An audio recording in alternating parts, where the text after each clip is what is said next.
Writer's block has plagued our nation and our globe, and AI is not the savior.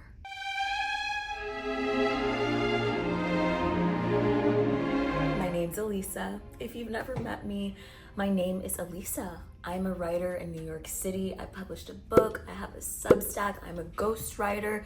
You name it, I write it or have written about it. And that's why I want to discuss the topic of writer's block today. By definition, writer's block is the condition of being unable to proceed with writing. According to the Department of Education, thoughts and prayers to her, there are 4 types of writer's block: physiological, motivational, behavioral, and cognitive, with the most common being physiological and motivational. Now, in the article, they don't really give definitions of any of them, and they don't mention cognitive or behavioral again, so I won't be mentioning them again. However, they do mention that physiological and motivational writer's block stems from the interference of the writing process and has less to do with an issue of idea generation. I was about to say something about AI, but you know what? I'm gonna save it. But those aren't the only reasons writers suffer from writer's block. Other issues could be fear of failure, lack of inspiration, anxiety, personal stressors, criticism, perfectionism. And I myself have struggled from writer's block from a few, if not all of those examples. Let me tell you a little bit about my history of writing. When I was younger, writing came to me so easily. I was writing plays, I was writing songs, like you name it. The moment I figured out how to put pen to a pad, I was doing that. But as I got older and I got into other hobbies and writing became a thing of having to do it for an assignment, it was less fun.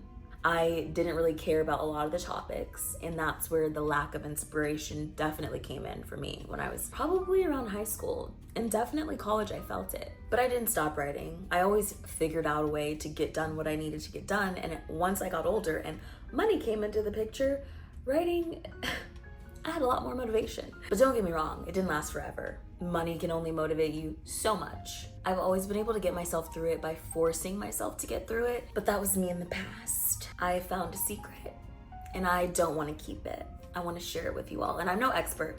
Okay, this may not work for everyone, but it has worked for me so well that I feel like it could work for everyone, but what do I know? Not everything. I started reading The Artist's Way by Julia Cameron. I started doing the morning pages, which I've talked about a bunch in my shorts. I'm about 6 weeks in, and I have to be so honest. It has changed my life, truly. If you are a person who likes to journal at all, especially in the morning, then maybe you've done a version of this. The morning pages specifically is sitting down every single morning. It has to be in the morning. I'm not gonna say it has to be at the very top of your morning. I always make a little coffee before, so it's not the very first thing I do. My version of Julia Cameron's morning pages is brain dumping for 2 minutes. I'm airing that out.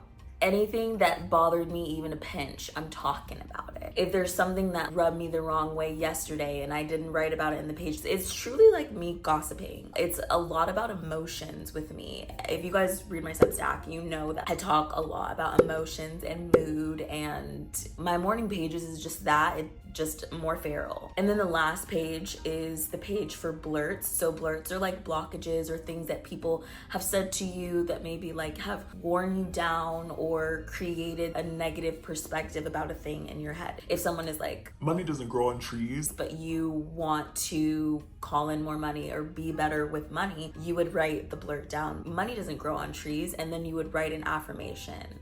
Like, yes, it does. It's paper.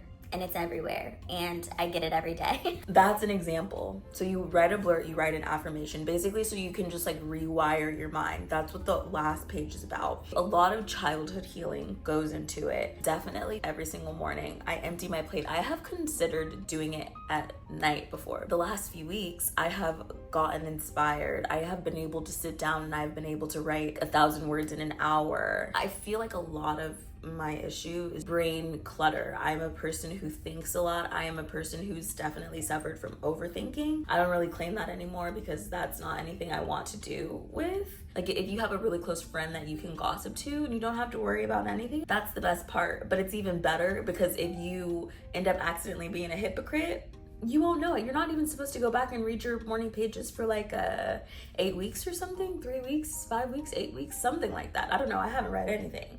My biggest success secret for writer's block, definitely the morning pages. Definitely read The Artist's Way by Julia Cameron. Even if you're not an artist, it's been very beneficial for so many people. And she talks about it in the book. I'm gonna leave my affiliate link in the description if you like it. But I do wanna run it back really quickly while we're on the topic of what helps with writer's block. The Department of Education, thoughts and prayers, gave 4 tips that writers took a survey on and they said really helped them. And I wrote them down, so I'm gonna look at my notes. Tip number 1, taking a break.